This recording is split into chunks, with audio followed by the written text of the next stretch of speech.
వేపకాయలను ఎట్లా ప్రాసెస్ చేస్తామంటే, వేపకాయలు యాక్చువల్గా మామూలుగా మనం చెట్ల నుంచి తీసుకున్నప్పుడు ఏమైందంటే కింద రాలుతాయి కదా, ఈ విధంగా పొట్టుతోటి ఉంటాయి. ఈ పొట్టుతో ఉన్నప్పుడు దీన్ని మనం 2 రోజులు నానబెడతాం.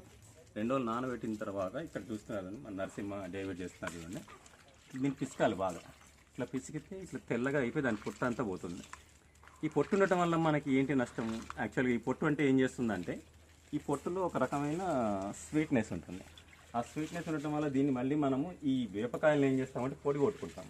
పొడి చేసినప్పుడు ఈ పైన తొక్కు కూడా ఉంటే ఏమైందంటే, దీనిలో ఉన్న తీపిదన స్వీట్నెస్ రావటం వల్ల ఆ చెట్లకు మనం స్ప్రే చేసినప్పుడు ఫంగస్ అటాక్ అవుతుంది. అందుకని దీన్ని తీసేసుకోవాలి. ఈ విధంగా మనం తీసేయటం వల్ల మొత్తం డ్రై అయిపోతుంది. దీన్ని మళ్ళీ ఒక 4 days మనం షేడ్ డ్రై చేస్తాము. చేసినప్పుడు ఏమవుతుందంటే, దాని తర్వాత మనం దీన్ని ఇట్లా ఈ విధంగా మొత్తం పొట్టులాగా తర్వాత మనం పగలు కొట్టుకుంటాం ఒక మిక్సీలో వేసి. దీని లోపల ఒక ఈ విధంగా